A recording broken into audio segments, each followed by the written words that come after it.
it going, guys? Those of y'all new to the channel, my name's Austin, and this is Fintastic Freaks, and this, surrounding me, is my fish room.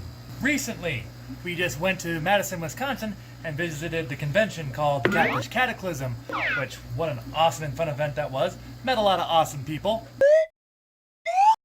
And of course, came home with some really cool stuff as well. Skipping the whole long intro, that's exactly what this video is about, showing you exactly what we came home with. So, let's get at it. Of course, some of y'all will remember for a while here now, I've been wanting to add a schooling Tetra to my 510-gallon plywood tank here.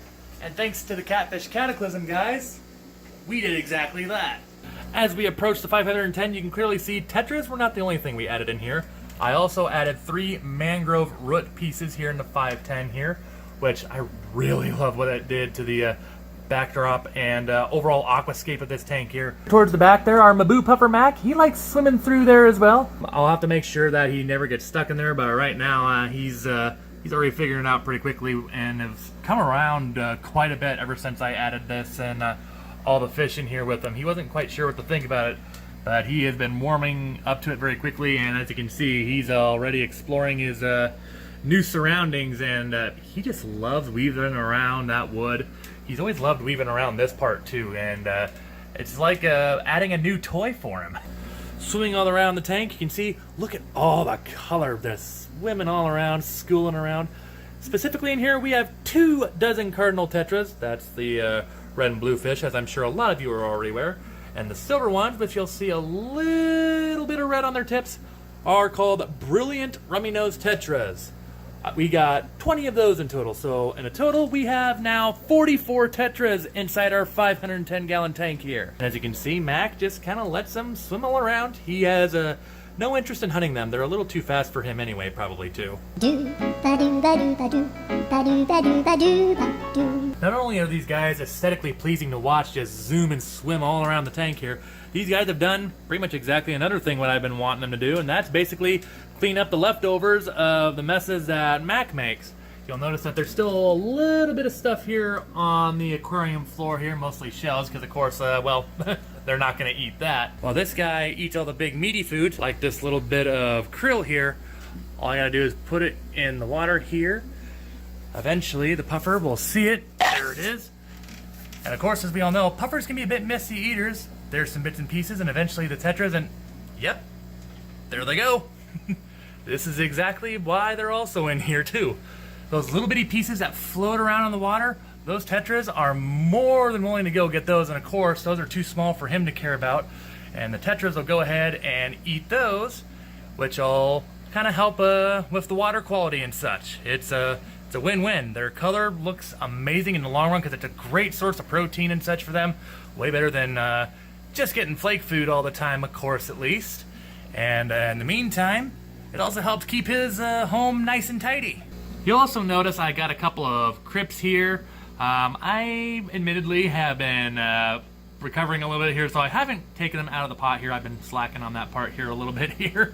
But got those 2 bronze crypts there specifically from Victoria Lee Creations. Shout out to Victoria. Had all sorts of stuff. They're totally awesome plants. They're not just aquarium wise, but had some terrestrial plants as well. My wife actually went ahead and bought one of them, namely a carnivorous pitcher plant. Before we move on though, of course, I gotta let you guys take a good look at Mac. Look at how much bigger this guy's gotten. He's already, I mean, I tell you what, his appetite is growing about as big as he's starting to get. I mean, he is now about 8 inches. I mean, beforehand, like I said, he was growing about an inch every month and a half or so. I think that's starting to accelerate a bit here, because I mean, yeah, he's starting to get pretty big here, guys. He's still got a ways to go here yet, but yeah, easily getting right around that 8-inch mark. He might have even eclipsed it at this point. Still a ways to go for Maboo Puffer, but I tell you what, it's exciting about just how big he's starting to get. Look, I tell you what, that tank is taking quite the transformation, and needless to say, I like it. The real cool thing about the Catfish Cataclysm is it wasn't just a vendor show and all that. It also had some auction fish as well, which was the first time I ever did a fish auction. A lot of fun. I'll definitely have to do it again here at some point. But at the fish auction, you'll see in here we got some angelfish. Namely, 4 marbles and 4 kois. As well as these little guys down there that are going all around.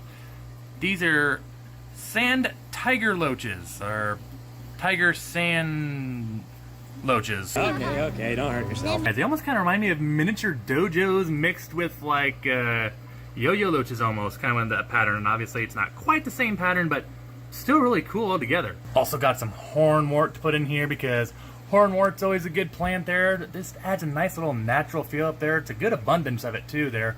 Looks like they gave a little bit of guppy grass in there as well. As you can see, kind of spreading throughout the tank there as well. Not bad to fit everything inside this tank here, while everything was basically everything you see here under $100 to make the tank you see before you. And quite honestly, I'll tell you guys right now, I'm not sure what the timetable would be on this, but at some point I thought it would be kind of cool to try to get into fish breeding a little bit, and of course angelfish are a very popular option for that. So fishing plant wise, that's what we came home with, as well as a few stickers as well. Long story short, lots of cool stuff at the Catfish Cataclysm, and gonna just have to keep an eye open for future dates, as this is definitely an event I would love to go to again. But that's gonna do it for this video, guys. Let me know in the comments below, what's your favorite thing that we brought home from Wisconsin? I mean, I gotta tell you, I still really love what these Tetras have done to the tank, as well as these 3 mangrove roots here. I think this 510 really got a, maybe not a facelift, but boy, it looks a lot better than it did when I left it initially. Or maybe you like the angelfish and what we've done now with the 40 breeder. Let me know what your favorite thing is in the comments below.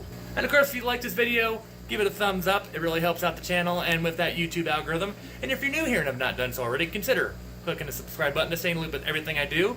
And while you're at it, go ahead and click that bell. Get notifications for every time I upload a video, a short, go live, all sorts of stuff coming up here on the channel that I hope you choose to follow along to. And for those of you that I saw at the Catfish Cataclysm, thank you for a great time and making it that much more awesome to go there, meeting new people, catching up with old ones.